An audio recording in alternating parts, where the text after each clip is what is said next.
ওলামা একরামের মধ্যে মত পার্থক্য থাকবে, এটা স্বাভাবিক। ওলামা একরামের মধ্যে মতভিন্নতা এটা অনেক সময় আমরা বাড়াই, অনেক সময় আমাদের এই ক্যামেরা হুজুররা বাড়ায়। আমরা দেখতে পাচ্ছি চতুর্দিকে আলহামদুলিল্লাহ ভিন্ন ভিন্ন মতের ওলামা একরাম একই মঞ্চে আলোচনা করছেন, উঠছেন, দেখা সাক্ষাৎ হচ্ছে, এটা একটা ভালো ইন্ডিকেটর। এখন আমার প্রশ্ন, আপনি একজন তবলিগ জামাত করেন, আপনি জামাত ইসলামের এক ভাইকে, চরনা বিশ্বাস মরিদ এক ভাইকে, আহলে হাদিস এক ভাইকে আপনার বাসায় শুধু আপনার মুসলমান ভাই হিসাবে দাওয়াত দিয়া খাওয়াইছেন। এই ঘটনাগুলো আমাদের দেশে বেশি হয় না কম হয়? কম হয় মানে সচরাচর খুব একটা দেখাই যায় না। ওলামা একরামের মধ্যে মত পার্থক্য থাকবে, এটা স্বাভাবিক। মতের ভিন্নতা থাকবে, এটা কি স্বাভাবিক না অস্বাভাবিক? শুধু ওলামা একরাম কেন, আমাদের নিজেদের মধ্যে মতের ভিন্নতা আছে না নাই? স্বামী স্ত্রী দুইজন সংসার করতে গেলে হাজারো বার একজন আরেকজনকে ভালোবাসি ভালোবাসি জিকির করতে করতে মুখে ফেনা তোলার পরও দেখা যায় হঠাৎ করে ইউক্রেন রাশিয়ার মতো যুদ্ধ বেঁধে যায়, যায় কি যায় না?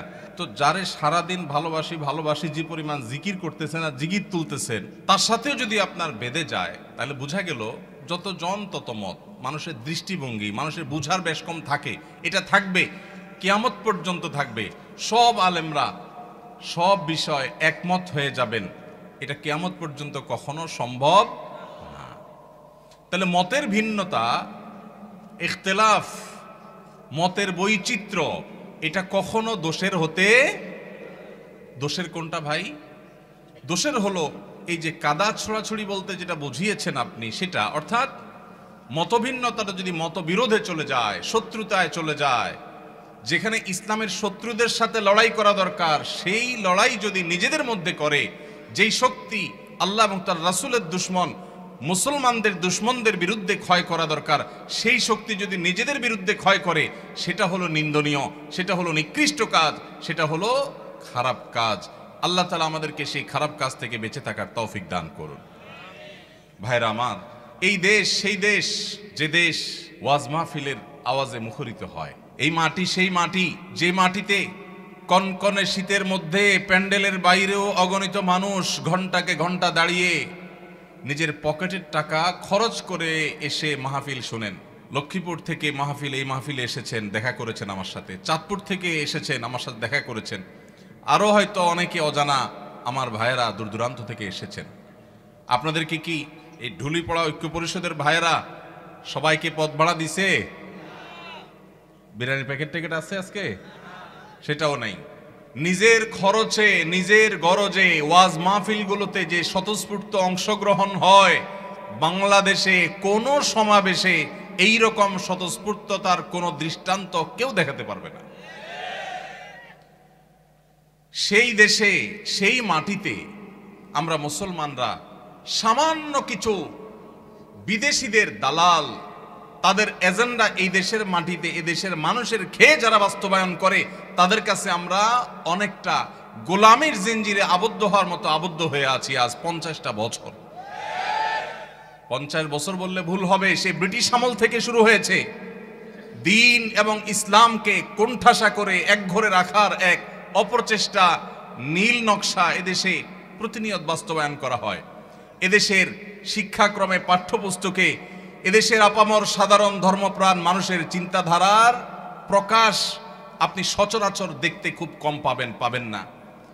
এদেশের সংবিধানে, এদেশের আইনে, এদেশের মিডিয়াতে, এদেশের আদালতে, এদেশের বিভিন্ন জায়গায় গণমানুষের আকাঙ্ক্ষা বলতে যা, সেটা খুব বেশি প্রতিফলিত হতে দেখবেন না।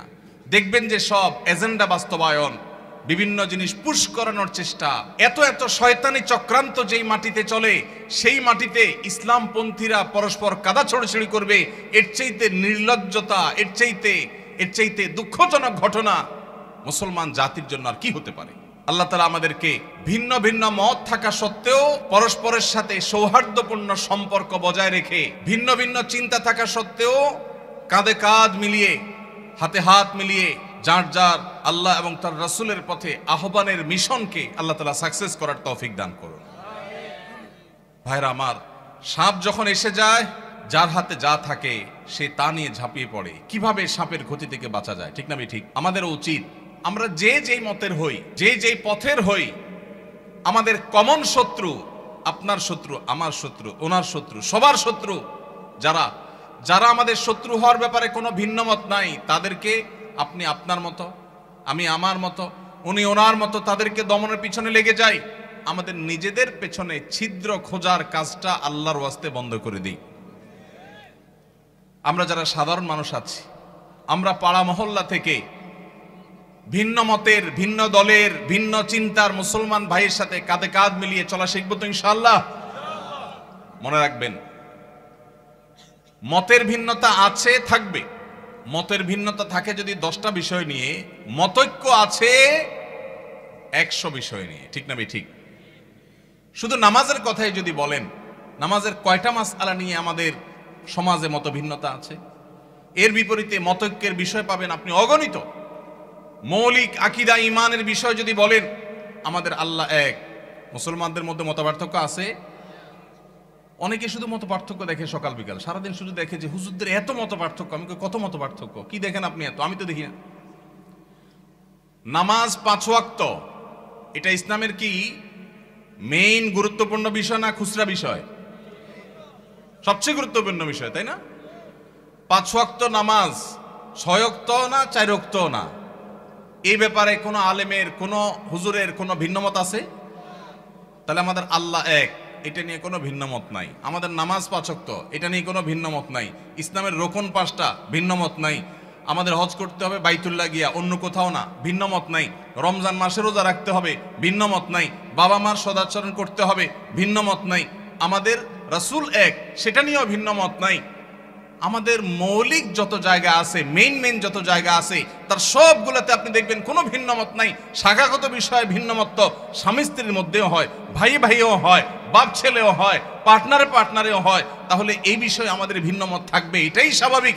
এই ভিন্নমত থাকা সত্ত্বেও আপনি এক পথে গেলে মনে করছেন ইসলামের লাভ হবে, আরেকজন মনে করছে আরেক পথে গেলে ইসলামের লাভ হবে, আমি মনে করছি আরেকটা পথে গেলে ইসলামের লাভ হবে। আমাদের নিজেদের মধ্যে কামড়াকামড়ির দরকার নাই। পথ কি আমারটা ভালো না আপনারটা ভালো, এটা নিয়ে গন্ডগোলের দরকার নাই। আপনি আপনার পথে, উনি ওনার পথে, আমি আমার পথে, দ্বীনের কল্যাণে, ইসলামের কল্যাণে কাজ করি। পারলে আমার ভিন্ন মতের ভাই, তারও যেহেতু উদ্দেশ্য ভালো, তাকে সহযোগিতা করি। সেটুকু যদি কলিজায় না দেয়, অন্তত আল্লাহর হস্তে ঠেলাঠেলি খোঁচাখুচি বন্ধ করি। আপনারা যারা আজকের মাহফিলে এসেছেন, আপনাদের কাছে আমার উদাত্ত আহ্বান, এটা আপনার মহল্লার মসজিদ থেকে শুরু হতে হবে। ভিন্ন মতের মুসলমানের সাথে মুস্কি হাসি দিয়ে সালাম দেওয়া অভ্যাস করবেন। সম্ভব হলে বাসায় দাওয়াত করবেন, চেষ্টা করবেন তো ইনশাআল্লাহ। ভিন্ন মতের মুসলমানদের বাসায় দাওয়াত দিয়ে খাওয়াইলে সওয়াব হবে না গুনাহ হবে? কি বলেন ভাই, গুনাহ হবে? ভাই মদিনা শরীফ থেকে, মসজিদে নববীর সোহবতে থেকে, মদিনা ইসলামী বিশ্ববিদ্যালয় থেকে পড়াশোনা করে অনার্স মাস্টার্স করে আসছেন। সৌদি আরবে দায়ী ছিলেন, ঢাকা ইউনিভার্সিটিতে পড়াশোনা করেছেন, অনেক যোগ্য মানুষ। ভাই, অন্য মতের আহলে কেবলা, আহলে সুন্নাত জামাতের শামিল ভাইকে দাওয়াত দিয়ে খাওয়াইলে, এমনকি যদি অন্য মতেরও হয়, রাসূল আকরাম সাল্লাল্লাহু আলাইহি সাল্লাম যদি অমুসলমানকে খাওয়ান, তো আমরা ভিন্ন মতের মুসলমানরে খাওয়াইলে সওয়াব হবে না গুনাহ হবে? ভাইকে একমত? সওয়াব হবে তো? আলহামদুলিল্লাহ। এখানকার সব হুজুররা একমত। আপনার বলেন হুজুরদের মধ্যে কোনো মিল নাই, মত পার্থক্য শুধু। কই মত পার্থক্য? আমরা 3 হুজুর একমত হয়ে গেছে আলহামদুলিল্লাহ। আমি আশা করি দেশে কোনো হুজুরের ভিন্ন মত নাই। এখন আমার প্রশ্ন, আপনি একজন তবলিগ জামাত করেন, আপনি জামাত ইসলামীর এক ভাইকে, চরনাবিশ মুরিদ এক ভাইকে, আহলে হাদিস এক ভাইকে আপনার বাসায় শুধু আপনার মুসলমান ভাই হিসাবে দাওয়াত দিয়া খাওয়াইছেন। এই ঘটনাগুলো আমাদের দেশে বেশি হয় না কম হয়? কম হয় মানে সচরাচর খুব একটা দেখাই যায় না। আহা, আমাদের কলিজাগুলোকে একটু বড় করতে হবে যদি আমরা আল্লাহকে খুশি করতে চাই। আল্লাহ আমাদেরকে তৌফিক দান করুন। ওলামা একরামের মধ্যে মতভিন্নতা, এটা অনেক সময় আমরা বাড়াই, অনেক সময় আমাদের এই ক্যামেরা হুজুররা বাড়ায়। ক্যামেরা হুজুররা অহেতুক মিথ্যা ভুয়া থাম্বনেল দিয়া একজনের পিছনে একজনকে লাগাই দেয়া হয়। অনেক সময় আসলে লাগালাগির কিছু নাই, কিন্তু সাধারণ দর্শকরা দেখে মনে করে, দেখছো হুজুররা লাগালাগি শুরু করছে। আসলে হুজুরদের কোনো লাগালাগি নাই। লাগালাগি কাদের? ক্যামেরাম্যান ভাইদের। আল্লাহ আমাদের ক্যামেরাম্যান ভাইদেরকে হেদায়েত দান করুক, ইউটিউবার ভাইদেরকে আল্লাহ হেদায়েত দান করুক, সামান্য ভিউ কামানোর জন্য যারা আল্লাহর দ্বীনের ক্ষতি করছেন, যারা উলামায়ে কেরামের মধ্যকার সম্পর্ক নষ্ট করছেন, তারা আল্লাহকে ভয় করেন, এই টাকা জাহান্নামের আগুন হয়ে আপনাদেরকে স্পর্শ করবে। এমনি ক্যামেরা সেট করা নিয়ে আপনারা এদের উপরে খেপা আছেন, এখন তাদের বিরুদ্ধে ওয়াজ গেছে। আমি তো তাদের নিরাপত্তা নিয়ে আশঙ্কায় আছি। আল্লাহ তাআলা আমাদের ভাইদেরকে হেদায়েত দান করুন। ভাইরা আমার, সিরিয়াস ইস্যু। যারা ইউটিউবাররা আছেন, ওয়াজ মাহফিলের ভিডিওগুলো আপনারা রেকর্ড করেন, ছাড়েন, আল্লাহর হস্তে ভুলভাল ফালতু থাম্বনেল দিবেন না। এমন মিথ্যা থাম্বনেল দেখা যায় ওটার কথা ভিতরে কিছুই নেই। অনেক সাদামাটা মানুষ আছে, বুঝে না। তো উলামায়ে কেরামের মধ্যে দূরত্ব সৃষ্টি করার ক্ষেত্রে এসব কাজেরও ভূমিকা আছে। আমরা যারা সাধারণ মানুষ আছি, আমাদের কাজ কি? আমাদের কাজ হলো অন্তর থেকে সব মুসলমানকে ভালোবাসবো। চেষ্টা করা যাবে না ইনশাআল্লাহ?